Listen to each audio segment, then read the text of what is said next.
Hello everyone, అందరికీ నమస్కారం. Welcome to వాణి రుచులు. ఈరోజు పాల ఒలిగ తయారు చేయాలో చూద్దాం. అందుకోసం కావాల్సిన పదార్థాలు: పూరీలు, పచ్చి కొబ్బరి తురుము, బెల్లము 2 ఉంటలు, గసగసాల పొడి, అలానే యాలక బుడ్డలు.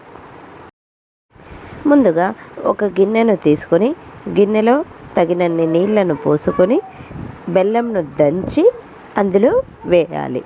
వేసిన తర్వాత దీనిని స్టవ్ ఆన్ చేసి స్టవ్ పైన పెట్టి బాగా మరగనివ్వాలి. మరిగిన తర్వాత ఇందులోనే యాలక బుడ్డలను దంచి పొడిలాగా చేసుకుని వాటిని కూడా దాంట్లో వేయాలి. దీన్ని ఇప్పుడు ఒక ఫిల్టర్ తీసుకొని దీన్నంతా బాగా ఫిల్టర్ చేసుకొని స్టవ్ ఆఫ్ చేసి పక్కన పెట్టుకోవాలి. ఇప్పుడు ఒక మిక్సీ జార్ తీసుకొని పచ్చి కొబ్బరి తురుము, గసాలను వేసి బాగా మెత్తగా పౌడర్ లాగా చేసుకొని పక్కన పెట్టుకోవాలి. ఈ మరుగుతున్న బెల్లం పాకులోకి ఆ కొబ్బరి పాలను వేయాలి. వేసి వీటన్నిటిని కలిపి బాగా మరగనివ్వాలి.